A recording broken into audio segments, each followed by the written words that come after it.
자, 오늘은 이제 신앙과, 그러니까 이성과 신앙, 이성. 그러니까 보편적 이성과 신앙에 대해서 좀 다루겠습니다. 이게 굉장히 중요한 주제예요. 왜 중요한 주제냐면 이게 꼭 어떤 신앙의 영역에서만 다룰 문제가 아닙니다. 우리가 정치적이나 사회적이나 이런 부분도 인간은 우리가 보통 일반적으로 사람이 왜 저 탁월한 우리가 보통 만물의 영장이라는 말을 보통 써요. 만물의 영장. 왜 그런 말을 쓸 이유, 왜 그런 말을 쓰겠습니까? 그 이유는 인간은 모든 이 땅의 어떤 그 물체나든가 동물, 식물을 다 포함해서 가장 최정점에 있어요. 그 최정점에 있으면서 지금 보십시오. 이 지구상에 심지어 우주까지도 인간이 어때요? 뭔가를 만들고 세우고 건설하고 발명하고 발견하고 이게 사실은 뭡니까? 우리 사람이 다른 그 어떤 존재보다 탁월한 이성적 그런 능력이 있기 때문에 그러는 거예요. 근데 이게 얼마나 중요한지를 우리 기독교인들이 지금 시대에 와서는 거의 그냥 상실이 되지 않았나 싶어요.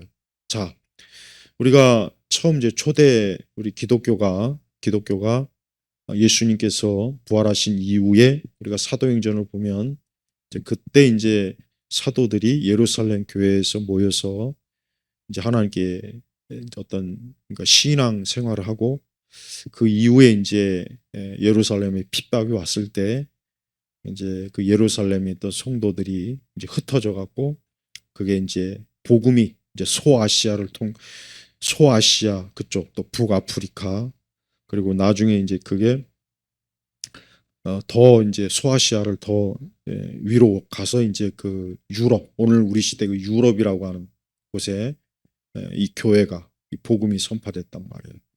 근데 그 시대는 보통 그리스 로마 시대.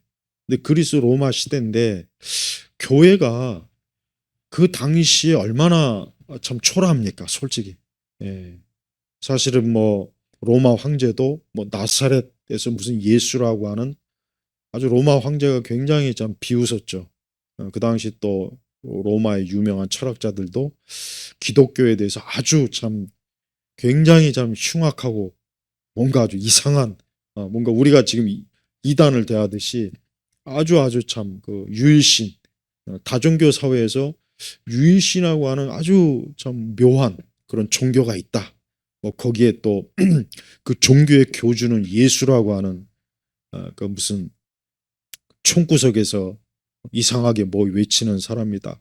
그래서 그 당시 기독교는 우리가 생각하는 것처럼 대단하다기보단 로마 사람들이 볼 때는 기독교는 진짜 정말 아주 그냥 정말 아주 뭐라 그럴까 정말 종교 중에서도 가장 유치하고 저급하고 천박하고 삼류도 못 되는 그런 아주 해괴망측한 그런 인식이 있단 말이에요. 당시 로마 사람들이나 또 그리스 영향을 받은 그 사람들의 입장에서는 기독교는 사실은 전혀 인정도 받지 못했고 상대할 만한 그런 가치도 없다. 무가치한 그렇게 취급받았단 말이에요.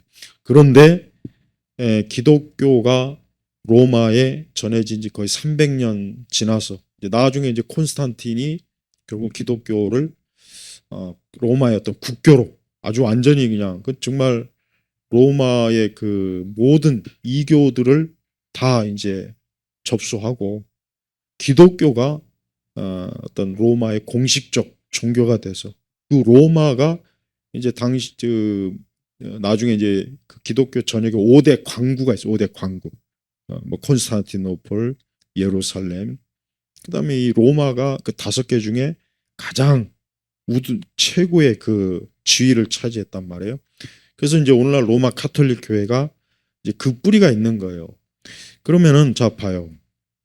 기독교는 소문이 안 좋았어요. 뭐 아이를 잡아다가 뭐 피를 마신다는 동, 인신 제사를 한다는 동, 뭐 나사렛 예수라고 하는 뭐 죽었다가 살아났다는 동, 그러니까 당시 그리스 로마 사람들의 입장에서는 기독교는 정말 말도 안 되는 황당한 엉터리, 엉터리 그 진짜 오합지졸들이 모여서 저 로마의 중심에서 세워진 것도 아니고 저 팔레스타인 유대인 지역에서 뭐그 그게 처음에 이제 어떤 교회라고 하는 것이 이렇게 형성이 됐잖아요. 그러니 그들이 볼 때는 얼마나 참 우습게 여기겠어요. 그런데 결국은 어떻게 됐습니까? 결국은 나사렛 예수가 로마 제국을 결국은 지배하는, 통치하는. 그러니까 결국 기독교가 로마 제국의 국교가 되는 그런 놀라운 일이 벌어졌단 말이에요. 그러면은 우리가 이거를 어떤 관점에서 봐야 되냐. 그러니까 우리가 자칫하면 열심히 기도하고 열심히 복음을 전해서 기독교가 막 이렇게 당시에 그 로마를 지배했다. 로마를 접수했다. 기독교가 로마의 그 참 모든 다신교를 모든 그 우상을 다 짓밟았다. 보통 우리가 그렇게 이제 이해를 해요. 하지만 그것도 물론 중요하죠. 로마 그 우리가 기독교가 어떻게 수백 년 만에 처음에는 막 기독교가 핍박을 받고 많은 그리스도인들이 막 잡혀서 십자가에 매달리고 그 원형 그 경기장에서 사자의 밥이 되고 아니 그랬던 기독교가 어떻게 해서 거의 300년 조금 지나가서는 로마 제국의 공식적 종교가 돼갖고 황제가 그것을 인정할 수밖에 없는 상황이 됐냐. 왜 그러느냐 이거예요. 그 이유가 뭘까.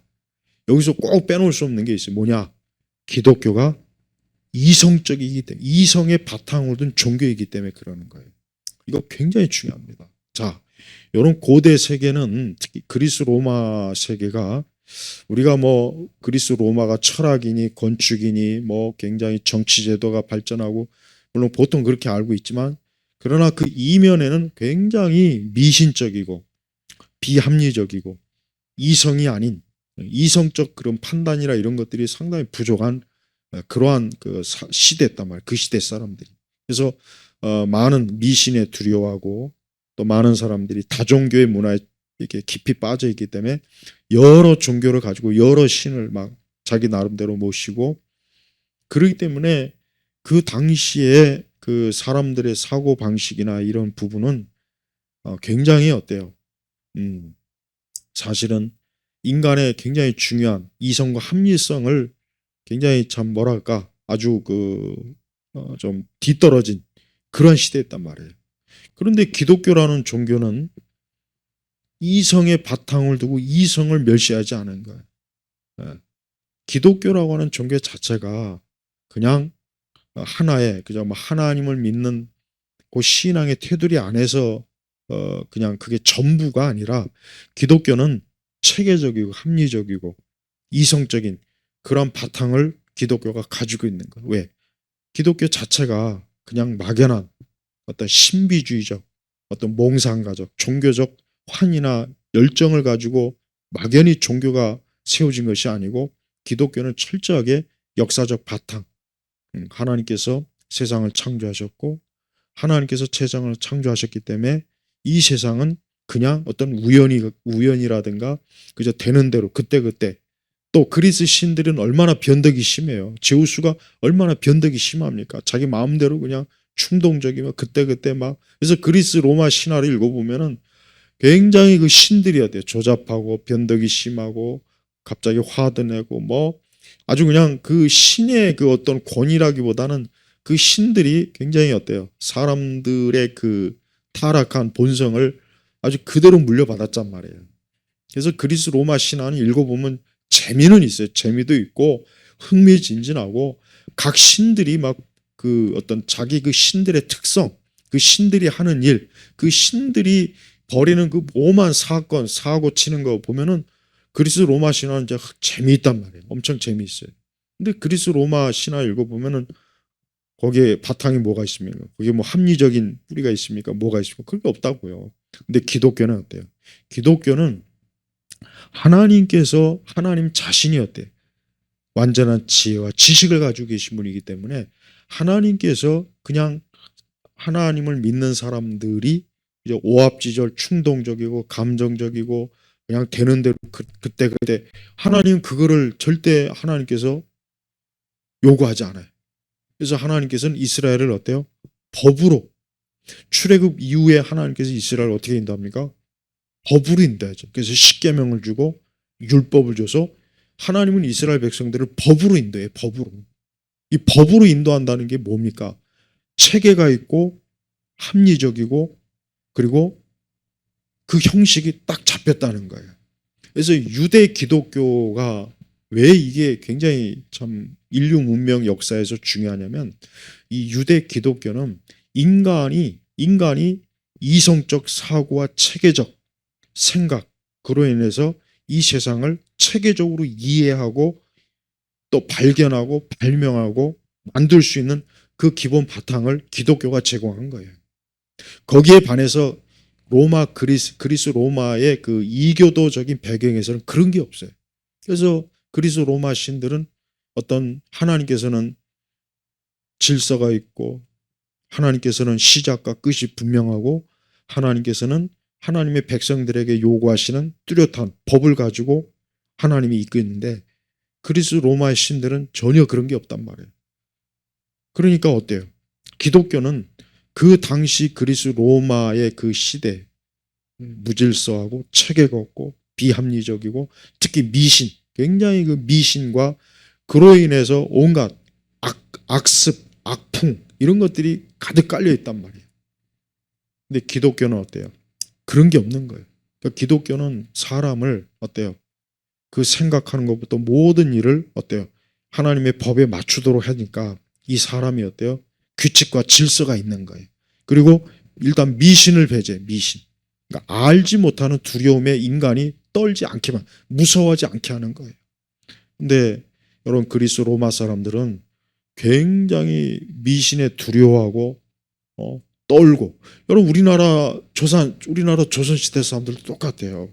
우리나라 조선시대 사람들도 집구석에 들어가면 뭐 여기저기 막 온갖 다양한 미신이 있어갖고 집안에서조차도 손가락 하나 까딱하는 거, 발 하나 움직이는 것도, 뭐 문지방을 넘는 것도 그것도 벌벌 떨었단 말이에요. 또 부엌에, 또 뭐 어디 광에, 바락에 뭐 여기저기 어떤 뭐 이상한 신들을 미신을 만들어놔서 우리 조상들도 보면은 매번 두려워, 알지 못하는 대상에 대해 두려워하고 무서워하고 법을 벌벌 떨고 그러다 보니까 뭔가 합리적이고 체계적인 것보다는 그런 미신에 사로잡혀서 합리성과 체계성을 갖지를 못하잖아요. 그래서 이 조선시대가 얼마나 결국은 봐요. 발전이 없고 과학이 발전하죠. 학문도 발전이 없고 그냥 맨날 옛날 것만 찾고 그런단 말이에요. 그리스 로마도 별로 다를 바가 없었어요. 게르만 민족도 마찬가지고. 근데 기독교가 들어오고 나서부터 어땠습니까? 기독교가 들어오고 나서부터 이 세상은 하나님이 창조했구나. 하나님께서 저 하늘과 별과 이 모든 걸 창조했구나. 거기에 질서가 있는 거예요. 예. 그 질서를 사람이 연구하고 그거를 체계적으로 정리를 해보니까 거기서 지식이 발달하고 기술이 나오고 뭔가 이 세상의 원리가 어때요? 그냥 좌충우돌 되는 대로 어떤 미신에 의해서 점을 쳐갖고 어떤 하늘의 별자리를 보고 뭐 그런 걸 통해서 세상을 인간이 살아가는 것이 아니라 명확하게 어때요? 사람이 체계적이고 합리적인 어떤 예측할 수 있고 계산할 수 있고 그게 지식이 돼서 그 지식을 가지고 사람이 가지니까 나중에는 어때요? 과학이 발전하는 거예요. 여러분 과학이라고 하는 것은 기독교가 아니었으면 과학은 절대 자연과학은 기독교가 아니었으면 절대 발전할 수가 없어요. 그래서 아이작 뉴턴도 그렇고 갈릴레이도 그렇고 과거 그 중세 시대 모든 대부분의 자연과학자들은 하나님께서 세상을 창조했기 때문에 이 하나님이 창조하신 세상에는 그저 무분별하게 그저 되는 대로 충동적으로 그때가 아니라 하나님의 질서가 있다. 그래서 우리는 그 질서를 발견해서 이 세상이 어떻게 돌아가는지 움직이는지 또 사람이 어떻게 살아야 되는지를 거기서 원리를 우리가 반드시 얻을 수 있다는 이 생각을 가지고 있었던 거예요. 그래서 서양 문명이 왜 동양보다 앞서느냐? 그건 기독교 때문이에요. 그러니까 기독교 자체가 어때요? 인간을 이성적 존재로 제대로 보고 인간은 그냥 동물이나 다른 어떤 것처럼 그냥 그때 충동적이고 되는 대로 사는 것이 아니라 하나님께서 정해놓은 그 질서, 하나님의 법, 하나님의 말씀에 따라 인간이 살아갈 때 거기에 인간의 행복이 있고 안전이 있고 평안이 있다는 걸 기독교는 어때요? 알려주는 거란 말이에요. 그러다 보니까 어때요? 기독교가 들어가면 사람들이 어때요? 사람들이 일단 이 성경을 통해서 글자를 배우고 이 글자를 배우니까 사람이 지식이 쌓이고 지식이 쌓이니까 나중에 그 지식에서 기술이 발달하고 문명이 나오고 그걸 통해서 인간이 어때요? 문명이 계속해서 발전이 되는 거예요. 네. 반면에 이방 종교나 그리스 로마의 그 비합리성, 특히 미신, 그 다음에 우상, 또 여러 어떤 다신교니까 그 종교의 신마다 특징이 있고 그러다 보니까 사람들은 어느 쪽에다가 기준을 맞춰야 될지 모르니까 그러니까 다신교는 발전이 없는 거예요. 인도 봐요. 인도가 지금도 저렇게 한편 IT가 발전하고 뭐 수학이나 공학이 발전해도 여전히 어때요? 사람들이 온갖 많은 신들을 섬겨가면서 이상한 풍습, 관습, 힌두 의식 이런 것들을 통해서 사람들이 어때요? 많은 부분에서 어때요? 여전히 미개하고 그 다음에 위생적이지 못하고 어떤 발전하지 못하고 그런 일들이 지금도 있지 않습니까? 그래서 유대 기독교의 문명은 이성이 바탕을 해서 인간이 어떤 무지하고 또 막연한 어떤 인간의 어떤 그 어떤 근거 없는 어떤 추측이나 꿈이나 환상이나 이런 거를 기독교는 몰아내고 거기에 어때요? 체계가 들어온 거예요.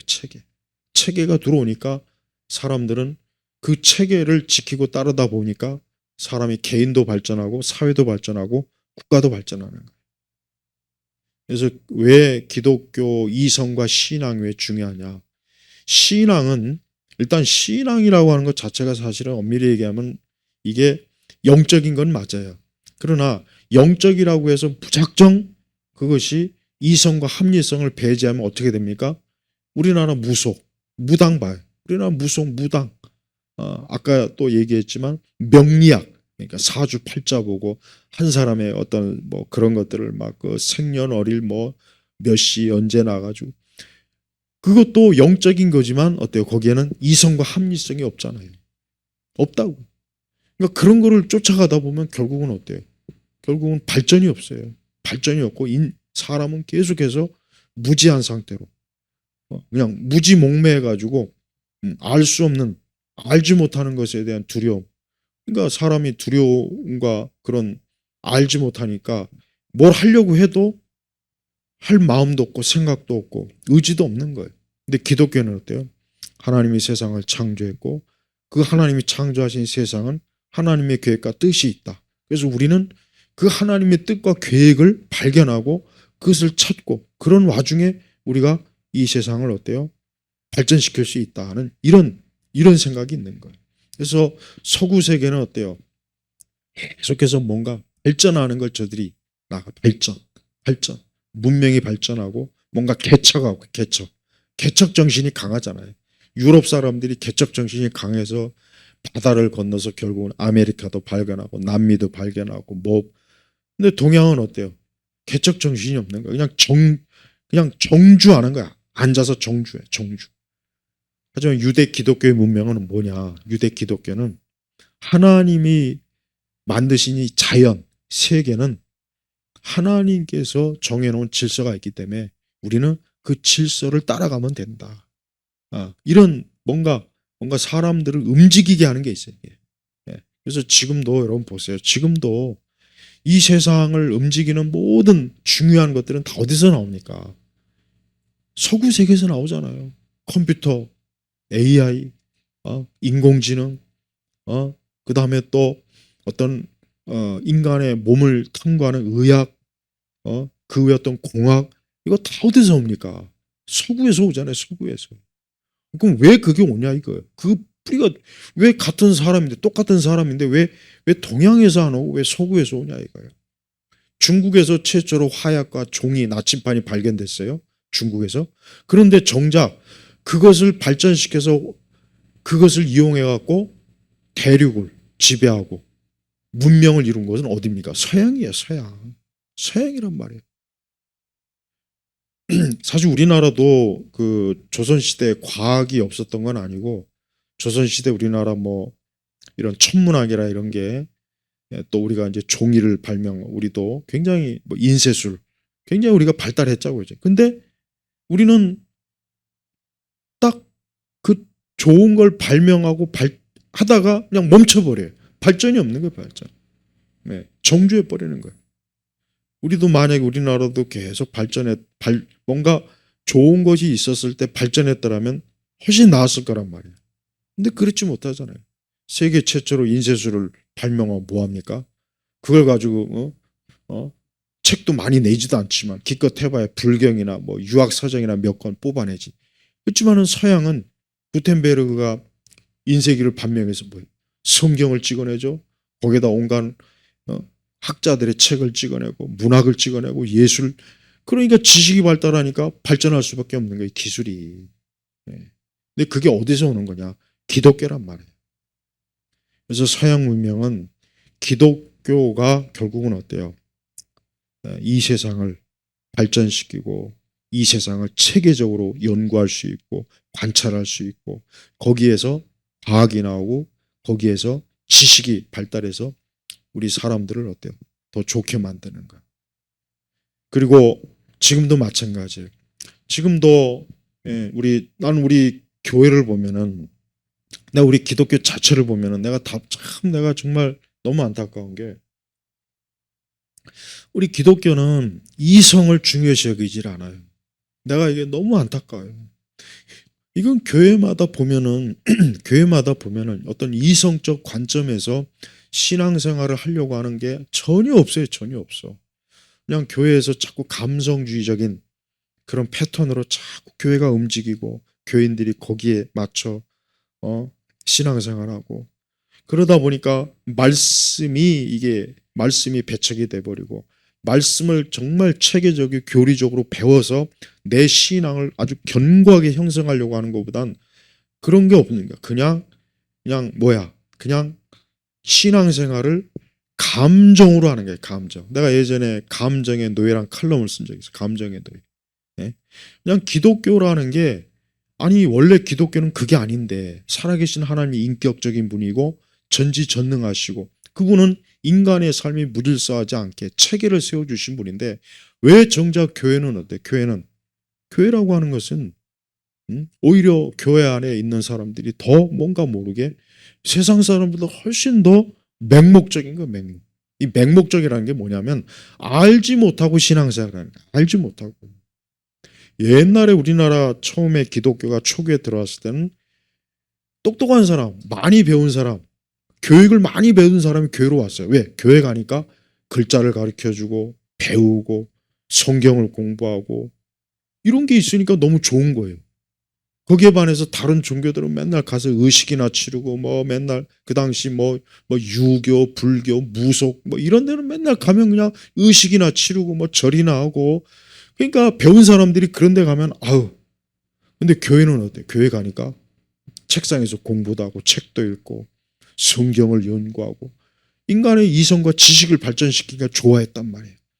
근데 이게 어느 순간 80년도를 거쳐서 이 은사주의, 이 영성, 이 성령주의 때문에 이제는 그때는 사람들이 어때요? 좀 세상에서 대학 교육 받고 좀 배운 사람들은 이제 교회 안 나와요. 이 교회 가면 맨날 무슨 방언한다 그러지, 뭐 성령의 불이 떨어진다 그러지, 무슨 뭐 하나님의 음성 듣는다 그러지. 그러니까 세상에서 교육을 받은 사람들은 아예 그냥 야 이거 교회가 미친 거 아니야? 뭐야 이게 이게 뭐야 이게? 교회를 떠나. 그래서 많은 80년도에 많은 개신교도들이 천주교로 많이 갔어요. 천주교로. 근데 그 간 사람들이 대부분 누구냐? 좀 대학 교육 받고 학박사, 석사, 좀 우리 사회에서 좀 뭔가 좀 이렇게 지도층 상위 이런 사람들이 교회 가니까 맨날 무슨 뭐 주여 삼창하고 뭐 성령을 부르짖고 특히 방언을 이러니까 그 사람들이 볼 때는 이거 완전히 미친 거 아니야 이거 광신 아니야 떠나는 거예요. 근데 90년도 넘어와서는 또 무슨 이상한 무슨 경배와 찬양 문화 들어왔지. 90년도 들어와서 여전히 막 어떤 기적, 이적, 능력, 최자연 역사, 성령의 무슨 이런 게 또 교회를 휩쓰니까 여전히 어때요? 사람들은 이제 일반 사람들조차도 야 교회 가지 마, 교회 가지 마. 야 교회 가니까 야 완전히 미쳤더라. 지들끼리 알지 못하는 말 맨날 하고. 교회가 이성과 합리성을 부정하니까 이 세상이 어때요? 교회를 위험시한단 말이에요. 위험시. 그래서 지금 대학생들 중에 교회 나온 사람들이 몇 명이나 돼요? 20대 30대 교회 나온 비율이 얼마나 되냐고. 나는 가끔 텔레비전에서 개신교를 이렇게 비추는 거 보면 맨날 두 손 들고 막 방언하고 부르짖는 그걸 방송에서 비추면은 저거 세상 사람들이 저거 보면 무슨 생각을 할까?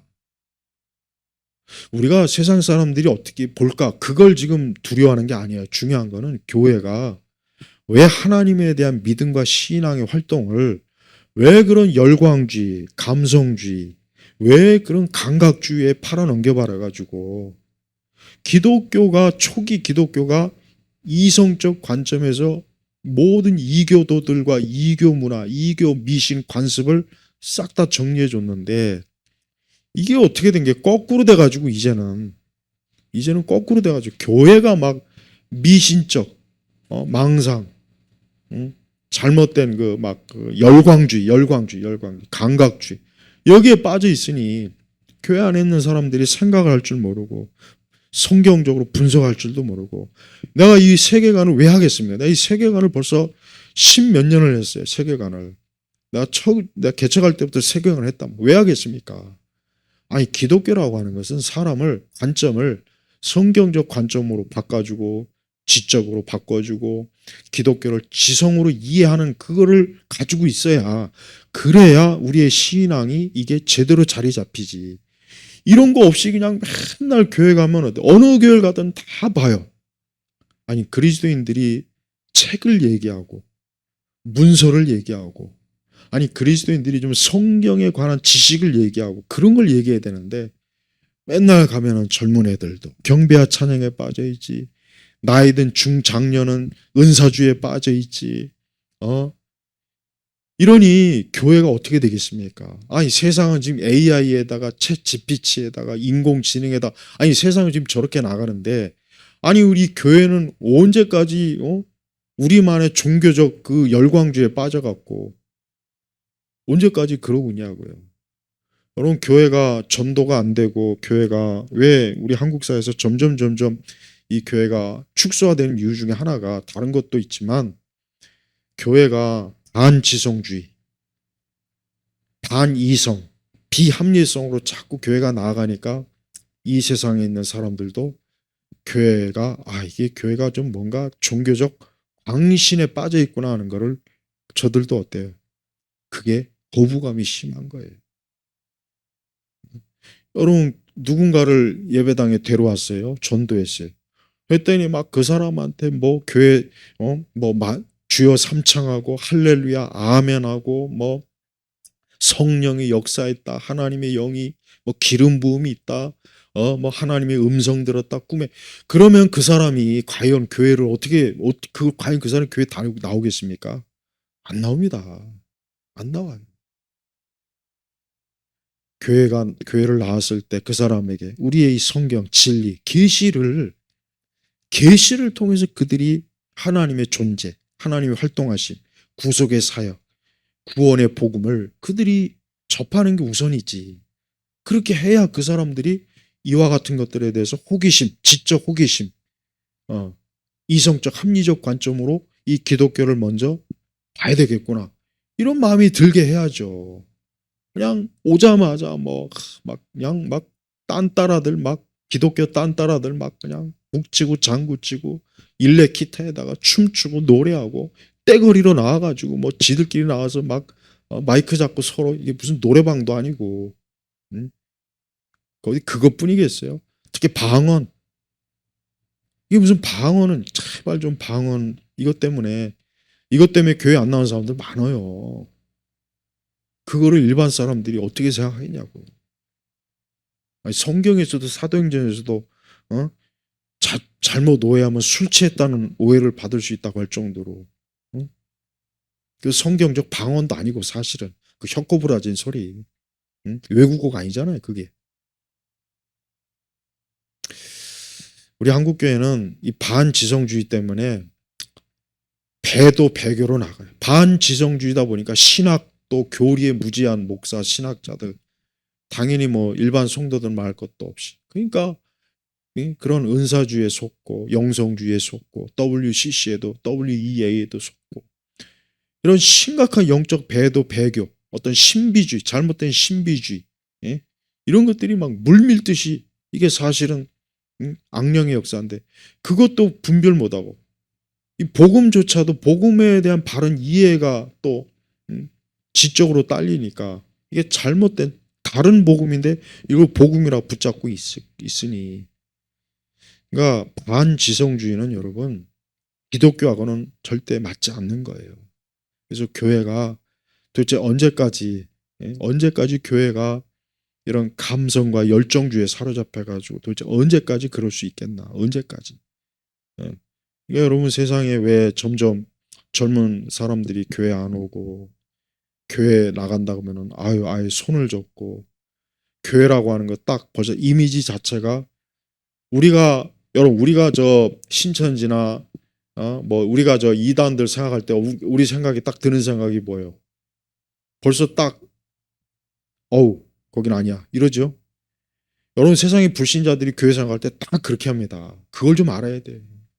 아니 여러분 대학 나오고 좀 그래도 좀 어느 정도 세상 아는 사람들이 교회 와가지고 춤추고 노래하고 박수치고 뭐 이상한 연극이나 하고 교회 와가지고 어떤 그거 얼마나 유치하게 그들이 안 보겠습니까? 그거 유치하게 안 보겠냐고요. 아까 어떤 우리 성도님이 보여준 거니까 막 북치고 막 교회에서 막 난 그거 내가 봐도 이게 무슨 교회 이게 무슨 기독교냐 아니 목회자인 내가 봐도 그런데 하물며 여러분 이 세속주의라는 게 여러분 그렇게 만만치가 않아요.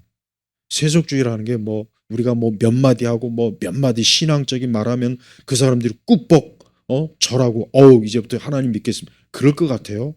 이 세속주의는 굉장히 치밀한 논리, 치밀한 지적인 체계, 치밀한 자기 나름대로 합리적 이성이 있단 말이에요.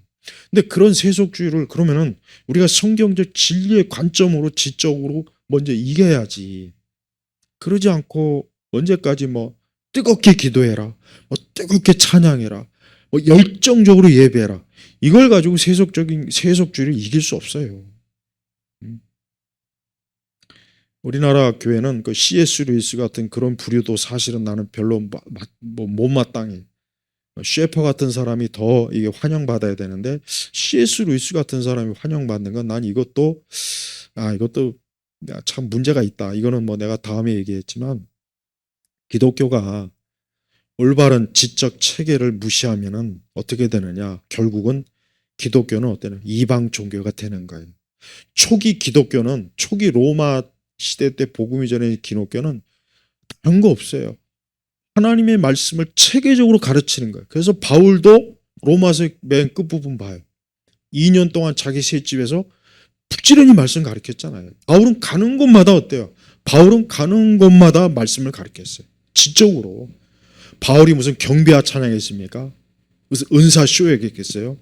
바울이 무슨 가는 데마다 무슨 뭐 치유사 됐겠어요? 바울이 가는 곳마다 무슨 뭐 온갖 우리 시대 하는 이런 이 떨거지들이 하는 그런 무슨 이상한 기도에 무슨 뭐 그런 게 있겠어요? 바울은 가는 곳마다 복음의 말씀을 가르쳤다. 지적으로 사람들을 먼저 깨워야 이게 영적으로 온전히 세워지는 겁니다.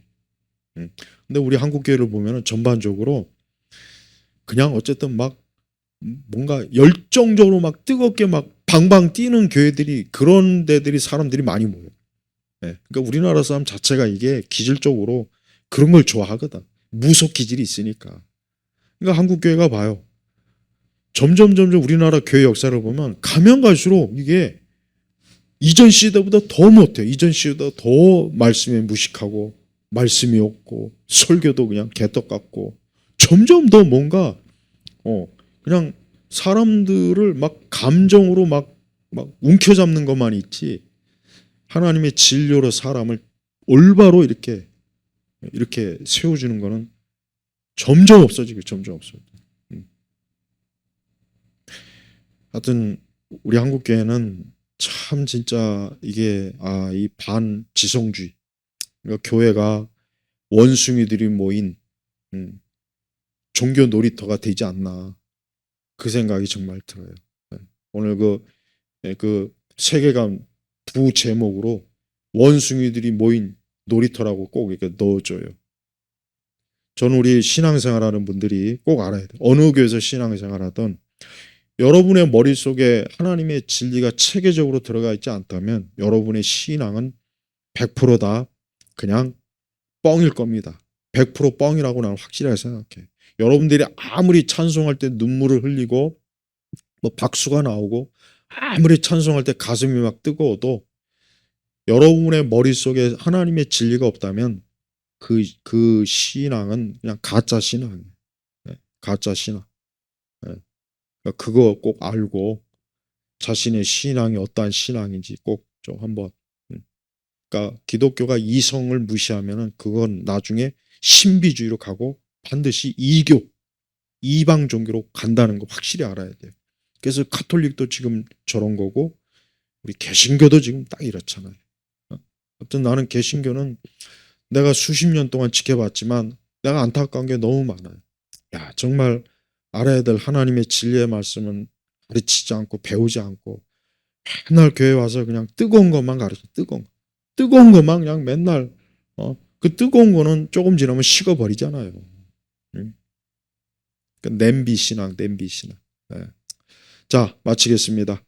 하나님 아버지, 우리가 성경의 진리의 말씀을 이 체계적이고 좀 합리적이고 이성적인 말씀을 갖다 버리고 그냥 자기만의 뜨거움에 사로잡힌 그런 거짓된 신앙을 우리가 갖지 않게 하시고, 이런 것들을 좀 분별해서 교회라든가 우리 기독교 신앙생활 전반이 좀 하나님의 진리, 이 말씀, 하나님 아는 그 바른 지식에서 다시 세워지게 하시옵소서. 감사드리며 우리 주 예수 그리스도의 이름으로 기도 올렸습니다. 아멘.